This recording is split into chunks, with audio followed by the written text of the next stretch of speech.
सूबे की सियासत में हंगामा मचाने वाले वरिष्ठ पत्रकार अशोक पांडे इस वक्त हमारे देश में हैं।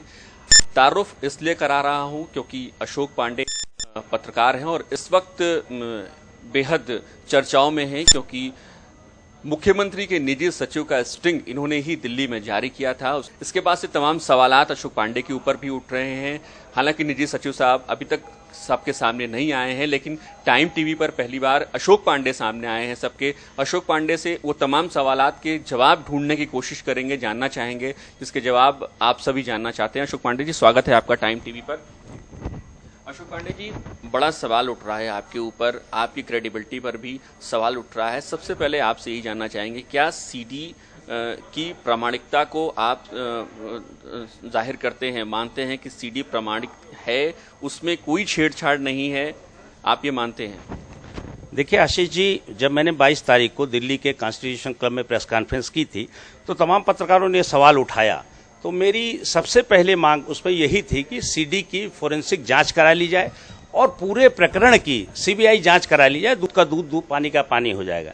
मैं पिछले 40 वर्ष से पत्रकार हूं, तो आप सोच सकते हैं कि मैं इतना जानता हूं कि सीडी से छेड़छाड़ होगी तो वो लैब में तुरंत पकड़ जाएगी। बिल्कुल रॉ फुटेज है सीडी में, आप देखेंगे तो टोटल रॉ फुटेज है, कोई भी एडिटिंग की ही नहीं गई है। लेकिन आपने सीडी उपलब्ध नहीं कराई मुख्यमंत्री को, क्योंकि मुख्यमंत्री स्टिंग बाज शब्द का इस्तेमाल कर रहे हैं, बार बार कह रहे हैं कि हमें तो मेन कॉपी अभी तक मिली ही नहीं। आपने मेन कॉपी उपलब्ध क्यों नहीं कराई? ऐसा है कि मैं जर्नलिस्ट हूं, जर्नलिस्ट का काम है जो कुछ हो रहा है समाज में, सरकार में, सत्ता में, उसको जनता तक पहुंचा देना। मैंने जनता के बीच सत्य ला दिया है। सीडी पहुंचाने का काम हमारा नहीं है। मैंने सीडी, उसकी एक रिक्वेस्ट लेटर कि इस पूरे प्रकरण की सीबीआई जांच की जाए, राज्य के मुख्य सचिव को बाकायदा रजिस्टर्ड डाक से भेज दी थी, जितना मेरा काम था। कब भेजी आपने? मैंने 1 तारीख को ही भेज दी थी उनको, स्टिंग आने के बाद। हाँ, स्टिंग आने के बाद सीडी और एक रिक्वेस्ट लेटर मैंने चीफ सेक्रेटरी को डाक से, भारत सरकार की डाक से भेजा। और मैंने सभी चैनल्स में, दिल्ली में भी कॉन्स्टिट्यूशन क्लब में मैंने यही मांग की थी कि सीडीआई की सीबीआई जांच हो। अब मैं कोई हरीश रावत का एजेंट तो हूं नहीं, या किसी पॉलिटिकल पार्टी का एजेंट तो हूं नहीं कि मैं सीडी ले जाके दूं, जांच को दूं। मेरा काम एज ए जर्नलिस्ट, जो मेरा काम था वो मैंने कर दिया। अब बाकी काम सरकारों का है, सत्ता का है, शासन का है। हरीश रावत बार बार कह रहे हैं कि सीडी कब बनाई गई, उसका मकसद क्या था, ये अभी तक साबित नहीं हो पा रहा है। जब बनाई गई तब रिलीज नहीं की गई, क्या बना के ब्लैकमेलिंग का काम? और आपकी कुछ तस्वीरें भी सामने आई थी जब आप मुख्यमंत्री से मिल रहे थे, तो ये चर्चाएं हैं कि आपने शायद ब्लैकमेलिंग करने की कोशिश की है, कुछ ऐसी खबरें आ रही हैं।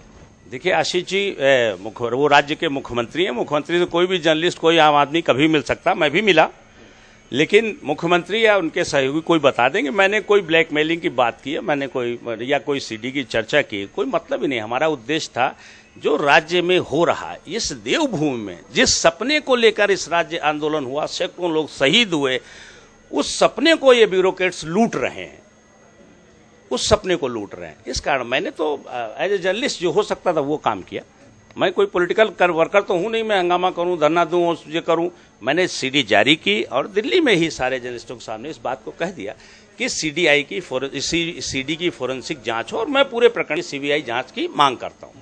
लेकिन खबरें ये भी आ रही हैं कि आप बीजेपी के करीबियत बनाना चाहते हैं बीजेपी से, और यही वजह है कि आप बीजेपी से टिकट चाहते हैं और बीजेपी से करीबियत बनाने के लिए आपने ये सब कुछ ड्रामा किया है, जो हरीश रावत या सरकार की तरफ से, या जो गलियारों में खबरें हैं। जो भाई आशीष जी, उत्तराखंड में तो कोई मुझे वोट देने से रहा। इस उत्तराखंड में मुझे बीजेपी कांग्रेस कोई भी टिकट दे दे तो मुझे वोट मिलने वाला नहीं। रुड़की से या उधम सिंह नगर से लड़ जाऊं, 100, 200, 400 वोट मिल जाए तो बात अलग है। तो बीजेपी मेरा क्या करेगी, क्या लाभ करेगी, इसका तो आप अंदाजा लगा ही सकते हैं कि जो यहाँ स्थितियां हैं उसमें कोई बाहर का आदमी कैसे चुनाव लड़ सकता है। और उत्तराखंड में विधान परिषद है नहीं कि कोई मुझे मनोनीत कर देगा। तो ये आरोप सरासर झूठ हैं। बीजेपी से मेरा कुछ ऐसा लेना देना नहीं है। और ठीक है, मेरे सामने राज्य बना, सारे बीजेपी के लोग परिचित, और कांग्रेस के लोग भी सारे परिचित हैं। तो कोई किसी तरह का उसको राजनीतिक रूप दे दे तो वो उनके ऊपर है। हरीश रावत ने राजनीतिक रूप दे दिया, पूरे इस सिलसिले को मोड़ दिया दूसरी तरफ। भाई मैंने पूरी प्रेस कॉन्फ्रेंस में कहीं भी हरीश रावत जी का, तमाम पत्रकारों ने सवाल उठाया, मैंने कहा कि मैं ये स्टिंग में कहीं नहीं है कि हरीश रावत जी पैसे ले रहे हैं। साफ है कोई आईएएस अफसर है जो ये डील कर रहा है। मेरा सवाल ये था, अगर हरीश रावत जी का निजी सचिव इतने सीनियर पद का कोई आईएएस यदि इस तरह का काम कर रहा है और मुख्यमंत्री उससे अनभिज्ञ हैं, क्यों हरीश रावत जी की इच्छा भी एक ईमानदार अच्छे नेता की और वो अनभिज्ञ हैं, तो अगर राजा के नीचे मंत्री ऐसा, सचिव ऐसा कर रहा है तो इस उत्तराखंड राज्य के लिए और भी दुर्भाग्यपूर्ण है। आपको पता है कि जिस तरीके से हरीश रावत ने बयान दिए, स्टिंगबाज शब्द का इस्तेमाल किया, आपके लिए कई बार किया, एक शख्स और था जिसका नाम लिया जा रहा है, वो कौन शख्स था उसके बारे में आप बताना चाहेंगे जिसने ये सीडी बनाई हो? क्योंकि या क्या आप खुद उसमें थे? ऑब्जेक्ट कौन था उसमें? किस तरीके से सीडी को बनाया गया, कब बनाया गया, क्या इस बारे में आप खुलासा कर पाएंगे? देखिए, चूंकि अब मामला हाईकोर्ट में चला गया है, इसलिए मैं तिथि डेट तो आपको नहीं बता सकता, लेकिन जो सीडी है वो पूरी तरह सच है, रॉ फुटेज है, उसकी देश की किसी भी लैब से जांच करा ली जाए।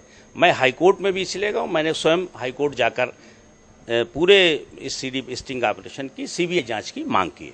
स्टिंग की मेन कॉपी है आपके पास? हाँ, बिल्कुल निष्पक्ष है। उपलब्ध कराएंगे सीएम को? नहीं, सीएम के पास तो स्टिंग पहुंची, उन्होंने आप लोगों से प्रेस से ही कहा कि स्टिंग मिली है, मैं जांच नहीं कराऊंगा। आपकी प्रेस कॉन्फ्रेंस में रावत जी ने बाद में उन्होंने कहा कि हम जांच कराएं। हाँ, तो उनका अधिकार है, वो जांच करा सकते हैं। अच्छा, एक बार जिस तरीके से हुआ, आपको स्टिंगबाज कहा गया, आपके एक सहयोगी को भी स्टिंगबाज कहा जा रहा है, उसके बाद से बेनामी संपत्ति को जब्त करने के लिए सरकार एक एक्ट लाने की तैयारी कर रही है और जिस तरीके से एक शॉपिंग कॉम्प्लेक्स या शायद घर है उसके ऊपर कार्रवाई हो रही है, क्या उसका आपसे कोई नाता है? वो शॉपिंग कॉम्प्लेक्स आपका है, क्या है? उस पर आपकी प्रतिक्रिया क्या है? देखिए, वो जगह मैंने सन 2005 में 23 लाख रुपए में खरीदी थी। उस पे 17 लाख रुपए पंजाब नेशनल बैंक का लोन था। हम 3 मित्रों ने मिलकर खरीदी थी, रजिस्ट्री मेरे नाम है। आज वहां उसमें 2006 में मसूरी देहरादून विकास प्राधिकरण ने मैप पास किया था। 2011 तक का मैप था, उसके पहले पूरा बिल्डिंग बन के खड़ी हो गई थी। मैंने, जैसा देहरादून क्या पूरे राज्य में और देश भर में है, एक कंपाउंडिंग की सुविधा है, तो अब कंपाउंडिंग के हिसाब से जितना बन सकता था वो मैंने बनाया। उसका नक्शा और सब, जिस समय वंशीधर तिवारी जी यहाँ सचिव थे, मैंने उस समय जमा किया कंपाउंडिंग के लिए, है ना। अभी उस पर एमडीडीए की तरफ से कोई कार्रवाई नहीं हुई, तो उसमें मेरा दोष, अब इतना दोष मेरा है। तो गिराने की कार्रवाई होने जा रही है? कोई बात नहीं, गिराने की कार्रवाई। देखिए, ऐसा है, गोस्वामी जी ने लिखा है, समर्थ को नहीं दोष गोसाई। मुख्यमंत्री राजा हैं और राजा कुछ भी कर सकता है। मुख्यमंत्री क्या आपके प्रति किसी द्वेष भाव से काम कर रहे हैं? बिल्कुल बिल्कुल, मैंने तो सच को उजागर करने की कोशिश की है। मैंने तो हरीश रावत जी को बताया कि देखिए, ब्यूरोक्रेसी ऐसे काम कर रही है। हरीश रावत जी इस राज्य के लोकप्रिय नेता हैं, जन नेता हैं, उनको लोग कहते हैं जमीन के नेता हैं। तो मैंने तो एक अच्छा काम किया, एक पत्रकार ने अच्छा काम किया, उन्होंने दिखाया कि देखिए राज्य में हो रहा है और इस पर अंकुश लगाएं।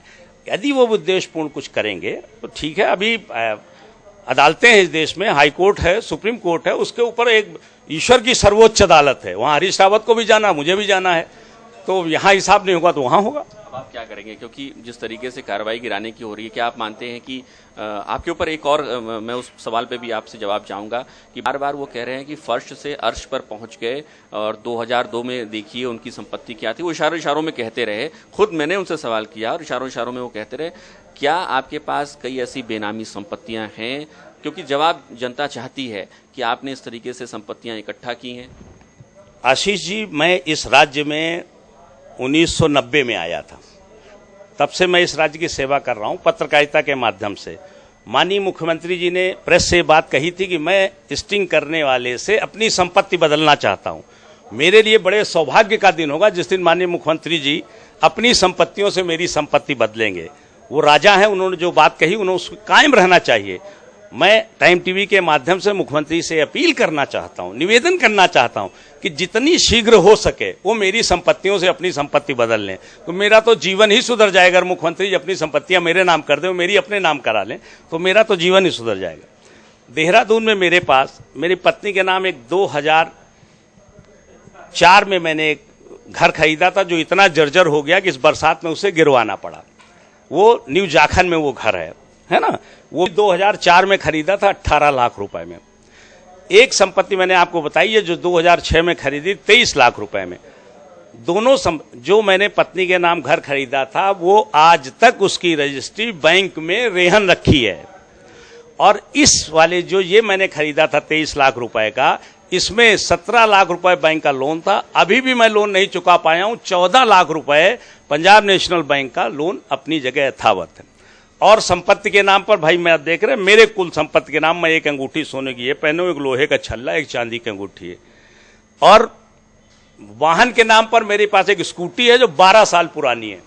तो शायद हो सकता है हरीश रावत जी के पास 2-4 कारें होंगी, और वो बदलेंगे तो हमें 2-4 कारें, मेरा परिवार, बीवी बच्चे भी खुश हो जाएंगे कि डैडी मुझे अब कार पे घुमा रहे हैं। तो ये मेरे पास संपत्ति जो है, इसकी जहां कहिए जिस मंच पे मैं घोषणा कर सकता हूं, तो उससे आप अंदाज लगा सकते हैं कि मैं कितना करोड़पति हूं। यानी आप इनकार कर रहे हैं कि आपके पास संपत्ति, बेनामी संपत्ति कोई नहीं है, यानी द्वेष भाव से काम कर रहे हैं मुख्यमंत्री, ये आपका कहना है। मुख्यमंत्री को क्या संदेश देना चाहेंगे आप टाइम टीवी के जरिए?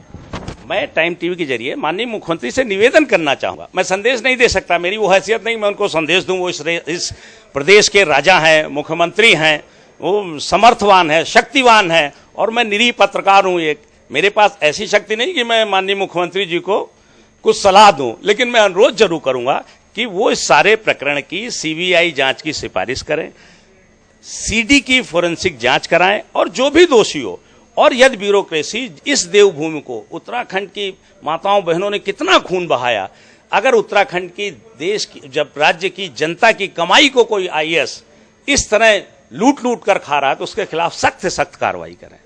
This is my request. क्योंकि आपने जो स्टिंग दिखाया है, उसके बाद एक बहस और छिड़ गई है कि मीडिया की विश्वसनीयता पर भी सवाल उठने लगा है। ये होने लगा है कि मीडिया का एक धड़ा ऐसा है जो राज्य में गलत काम करता है। तो क्या आपको लगता है कि इस तरीके की कोई जो खबरें हैं जो आ रही हैं, वो आपने जो स्टिंग उठाया है उसके बाद से उठ गई है, उस रॉ में आ गई है? आशीष जी, आप भी कई साल से इस राज्य में पत्रकारिता कर रहे हैं। अगर ऐसे लोग हैं, ये राज्य मेरे सामने बना, मेरे सपनों का भी राज्य है। ये राज्य आंदोलन के समय मैंने गांव-गांव भूखे रहकर रिपोर्टिंग की है। तो अगर उन्हें ये लगता है कि मीडिया के, ये भी शक्ति मुख्यमंत्री के पास है, उन्हें लगता है कि मीडिया के कुछ लोग ऐसा कर रहे हैं, तो उनको भी चिन्हित किया जाना चाहिए। उसमें चाहे अशोक पांडे ही क्यों न हो। यदि मैं कुछ गलत कर रहा हूं, मैंने कुछ संपत्ति एकत्र की है, तो मैं चुनौती देता हूं राज्य सरकार को कि वो आए और मेरी संपत्ति की जांच करे।